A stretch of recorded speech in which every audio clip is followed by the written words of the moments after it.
I can't speak in it because I'm not gonna see it. I'm not seeing it.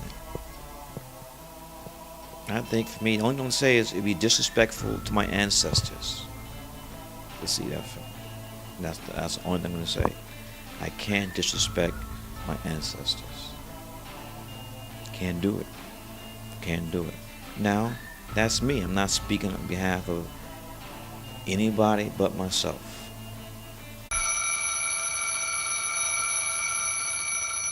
Wake up! Wake up, wake up, wake up! Up you wake, up you wake, up you wake, up you wake!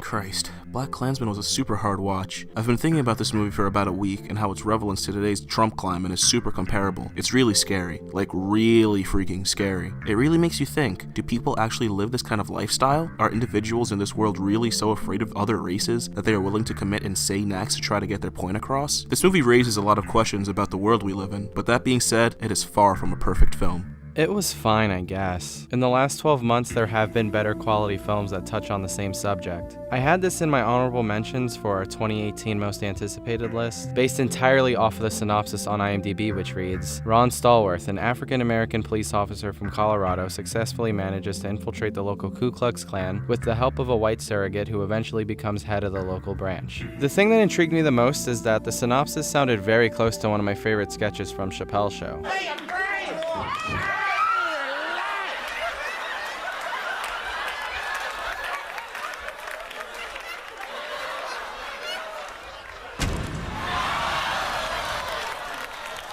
There is cookie and punch for us to enjoy, and we can mate, talk about white brotherhood. I was hoping it'd be so bad that it's good, but it turned out to be a serviceable film for those who have seen 13th, Detroit, Blind Spotting, or Sorry to Bother You. Although Do the Right Thing is used in our intro for these kinds of videos, and even though these references were my idea, they were purely aesthetic choices because I'm not that big a fan of Spike Lee. He's an okay filmmaker who made a great film once. And to be honest, I don't even remember if I still like that movie because I saw it at least 5 years ago and I've seen over 1,000 films since.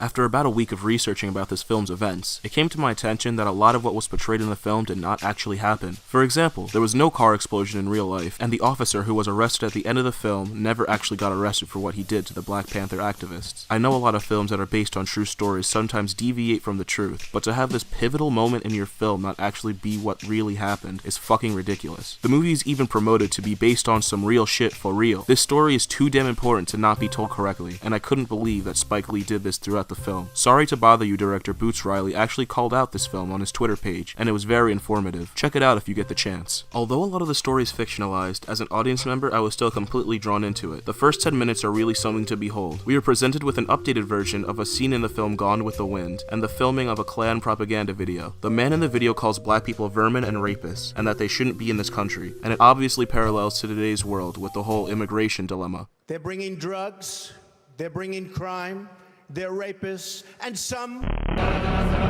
I assume, are good people. It immediately puts a pit in your stomach, so that you know early what exactly you will be in for. The cinematography wasn't anything special for the most part. I've seen about 5 of his films, and those 5 films span over his 30-year tenure as a filmmaker, and it seems to me that his visual style is completely beholden to whoever he decides his cinematographer is, and what decade he's living in, rather than his own visual style. In Do the Right Thing, it was all orange and cartoony like the 80s. And with BlacKkKlansman, it's kind of like, well, even exposure and earth tones are in vogue right now, so I guess we'll just do that. It's not like it's a flaw or anything, it's just that it wasn't anything to marvel at, and it doesn't bring anything new to the table. The performances are really great throughout the film. I really love John David Washington. He brings a certain charisma to an already interesting character, and I also really liked Adam Driver. He gave a great performance, but like he always gives a great performance, so this is expected. I do think, however, that the standout in my opinion was Laura Harrier. She kind of feels like sort of a left-wing millennial of today, and I really liked that aspect of her character. There's a scene that compares the KKK meeting to a Black Panther meeting, with interconnected cuts of chanting, and I feel that Harrier chanting for justice and civility made me have a better understanding for what exactly black people went through, and continue to go through today. You could literally see the struggle in her eyes, and how proud she was to actually be black, despite a system that hates her for it. She is truly an inspiring character, and I love what she stands for.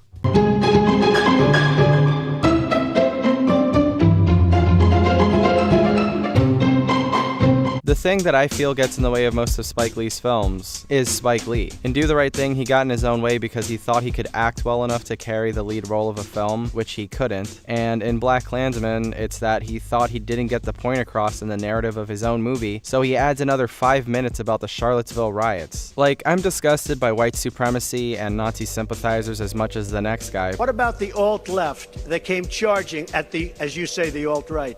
But your whole movie was about that. The last 5 minutes was straight up redundant and you didn't need it at all. You even go as far as to have an extra yell "Make America Great Again" in the movie. You even have Ron Stallworth in a scene where someone tells him David Duke is aiming to get one of his people in the White House. What is the matter with you? This scene is too on the nose and should not have been put in the movie. We get it, Trump is bad. His administration promotes hate and racism. We don't need to be told directly that this is what it is. Oh, look at my African American over here. Look at him. I don't understand why nobody working on the film was like, this is way too direct. Whatever. And the biggest thing that this reveals to me is that Spike Lee doesn't have a hint of self-awareness anywhere in his body. You can be earnest if you want to, but the rest of the movie has to reflect that. Batman Begins is an earnest retelling of Bruce Wayne's origin. There's nothing in the music, the acting, the costume design, etc. that would indicate an identity crisis of any kind. And I know that was a reference from left field, but Christopher Nolan is a filmmaker who likes to play things pretty straight. And unlike Spike Lee, he has good taste and he knows how to keep his tone in check. But BlacKkKlansman, I feel, does have an identity crisis. It seems to me he wanted to make Black Dynamite, but he also wanted to make 12 Years a Slave at the same time. The acting itself has a blend of drama and comedy in it, but Spike Lee is able to direct the actors in a sweet spot that it confuses me how and or why he couldn't do this with the rest of the film. Its score is borderline campy, and I know it's supposed to have this blaxploitation vibe, and the film even has a scene where a Pam Grier poster is plastered on the screen, but what place does that have in the narrative at all? I understand you're trying to display black media in juxtaposition to the Gone with the Wind and Birth of a Nation references, but you could have done literally anything else to fit the tone than use this score. It is rarely used, but when it is used, it sounds like this strange generic piece that should be put in some other generic film. It isn't until the climax involving the car explosion that the score actually feels authentic and worthwhile. It really is something towards the end of the film, but other times throughout it, it is so cliche. It was such a strange choice. The identity crisis even seeps into the fabric of the editing. There's a sequence where the KKK is watching Birth of a Nation and doing their white supremacy thing, and it's intercut with a meeting with the Black Student Union where an old man is telling stories about white people doing bad things to black people. Now, I understand that Spike Lee was trying to contrast these two groups, but I guess he forgot about the Kuleshov effect?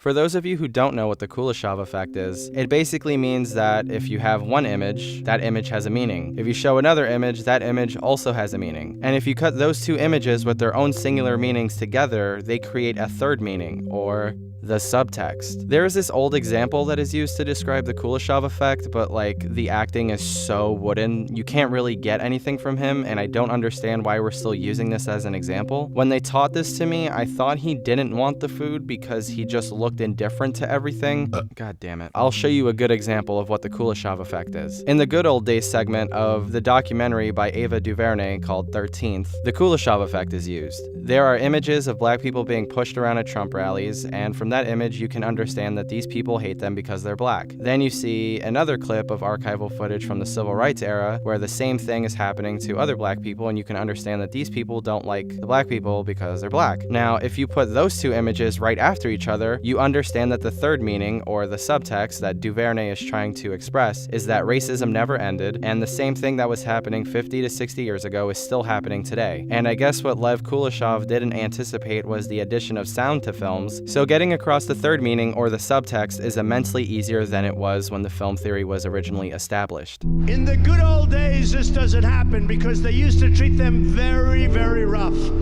And when they protested once, you know, they would not not do it again so easily. Now, why am I talking about the Kuleshov effect when I was just ranting about how BlacKkKlansman has an identity crisis? Well, I'm gonna tell you. So again, re-establishing the sequence I was just talking to you about just in case you got lost with that educational detour, there is this bit around the third act of the movie where the KKK is watching Birth of a Nation and doing KKK stuff, and the Black Student Union is listening to an old man tell horror stories about black repression and stuff. And these two scenes were being intercut to show a contrast, originally. But then towards the end, the KKK start yelling their white power chants, and that part is intercut with black people doing their black power chants. And the subtext that shot right into my brain is that, is Spike Lee trying to tell me that both sides are bad? Is he trying to say that racial pride is what divides humanity? What is Spike Lee trying to say? What are you trying to say, Spike? I don't understand. His intent is kind of murky to say the least. The whole film up until that point is showing us that one side is obviously bad and the other side isn't, but when you do it in this way, you're telling me something else. And the way the moment was built up sonically suggests confrontation. Are you telling me confrontation is bad even if it's for a good cause? I don't know. I guess he supports that by ending the movie on memorializing a dead white girl, but the movie wasn't about her, it was about Ron Stallworth. Do you see what I mean? I hope I haven't lost anyone. I'm honestly trying to traverse this unfocused film. And please don't try to defend this choice by saying, rules are meant to be broken, because of course they are. But Spike Lee isn't doing what Denis Villeneuve did to the Kuleshov effect in Arrival, and he's certainly not Jean-Luc Godard, so let's pump the brakes on that. The difference between a movie like this and a movie like Sorry to Bother You, which has its own wacky tone shifts and story developments, is Sorry to Bother You owns it and embraces the fucked up nature of it and commits to it, and this film doesn't. BlacKkKlansman wants to be so many things, but it doesn't get to fully realize any of them. I like to celebrate films and filmmakers that are skilled enough to make their intent known in each scene and throughout the film as a whole, and do it in a focused, thoughtful, and meticulous way. Besides that giant editing issue which leaks into the rest of the film, there is a very weird moment in the editing that genuinely disrupts the acting and pacing of the story. It's a genuine emotional continuity error, and I would try to explain it, but honestly this video is probably long enough as it is, and since I just said how this film fucks up basic film editing techniques, I think I've said enough about the editing, and I would definitely need the entire scene at my disposal to show you so I can properly explain my point for this particular grievance. So we're moving on from this.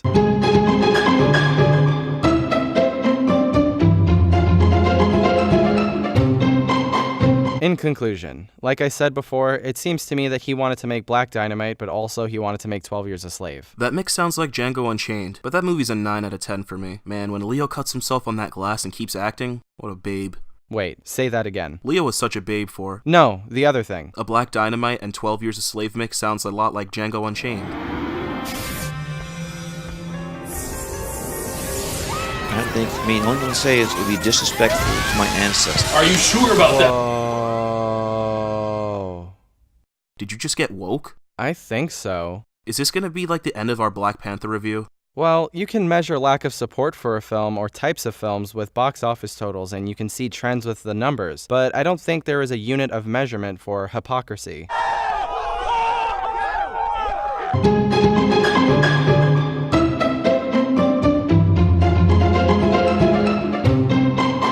So, back in 2012, Spike Lee re-emerged from obscurity to come at Quentin Tarantino for Django Unchained, an historical fiction, action, rom about slavery pre-Civil War. Okay, I'm gonna say it again, just in case saying it the first time didn't sound ridiculous enough. So, back in 2012, Spike Lee re-emerged from obscurity to come at Quentin Tarantino for Django Unchained, an historical fiction, action, rom about slavery pre-Civil War. I mean, he didn't full-on come at Tarantino, but the way he said it, like, there's some serious shade being thrown. I think, for me, the only thing I'm going to say is it would be disrespectful to my ancestors.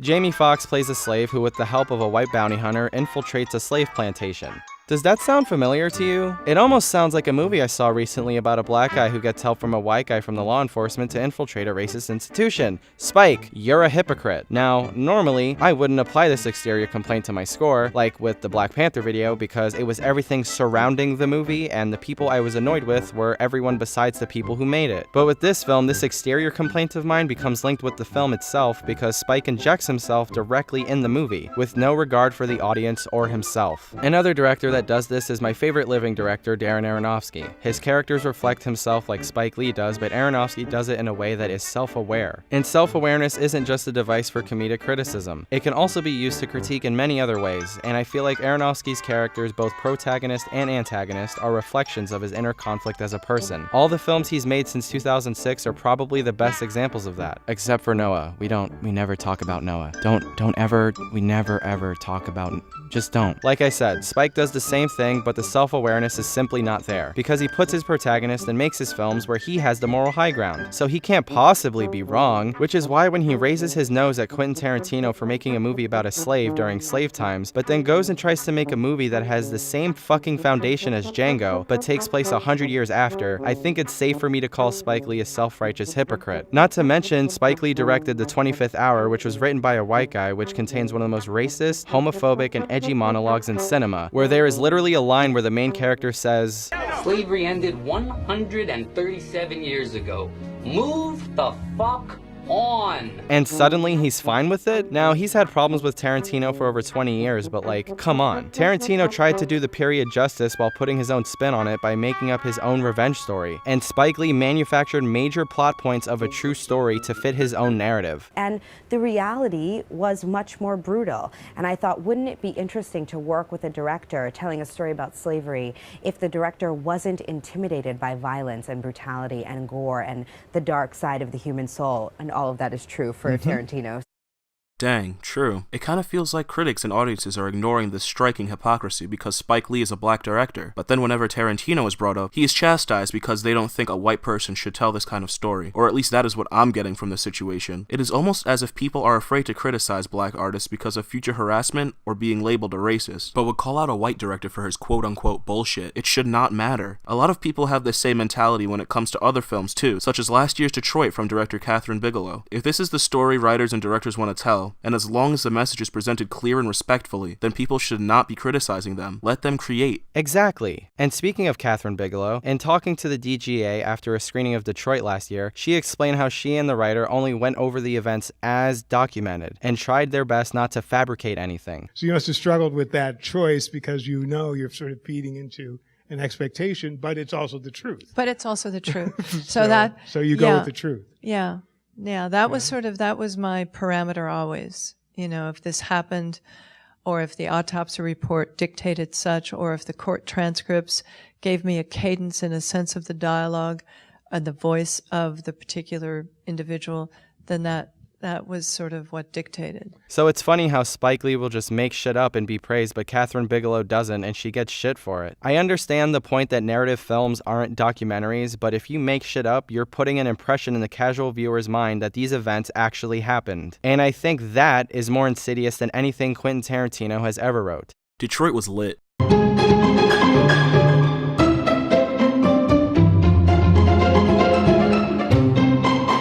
As my other half complained about earlier, towards the end of the film we are presented with scenes of the Charlottesville riots, and to top it off, we are also given a clip of our president calling Nazis very fine people. But you also had people that were very fine people on both sides. It is a better comparison of today's world than the weird out-of-place scene I mentioned before, because it is presented right at the end of the film when we have absorbed this storyline and arc.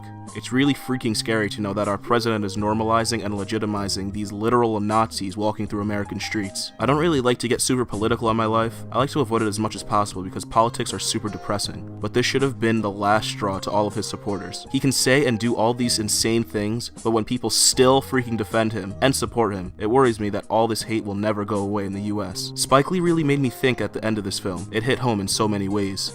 Overall, this film isn't great. It's very fine. If you want to watch a film with similar themes but is way better and isn't helmed by an unfocused filmmaker, I would recommend Detroit, Sorry to Bother You, Blindspotting, or even 13th, which is on Netflix right now. It'll be on Netflix forever because it's a Netflix original. Anyway, it got nominated for Best Documentary Feature at the Oscars, and you should totally see it. And I'm giving BlacKkKlansman a 6 out of 10. Most likely a 5 though, because as time goes on, I'm gonna like the movie less. honest. Probably. I don't know. It's how I'm feeling right now. So yeah, it's a 5. I feel that this film is important and should be seen by everyone, but I think that receiving false information throughout the film really lessens the overall impact that it has. When I first left the theater after this film, I thought to myself, oh wow, this movie should have been shown in classrooms to inform students, but after researching it, I feel like it should not be. Giving people false information about what really happened in history seems wrong and manipulative. The movie, yes, is well made, but I feel that Spike Lee should have done more to make this story authentic. I'll probably watch it again someday, but not anytime soon because award season is coming up, BB, and I need to focus on that. And Halloween. Fucking can't wait for Halloween. Shit looks fucking awesome. I'm gonna give BlacKkKlansman a 7 out of 10. Thanks for taking the time out of your day to watch this video. We have other videos. You should watch them and stuff. And maybe like the videos and subscribe to the videos and love the videos. And goodbye, and we'll see you on the next video.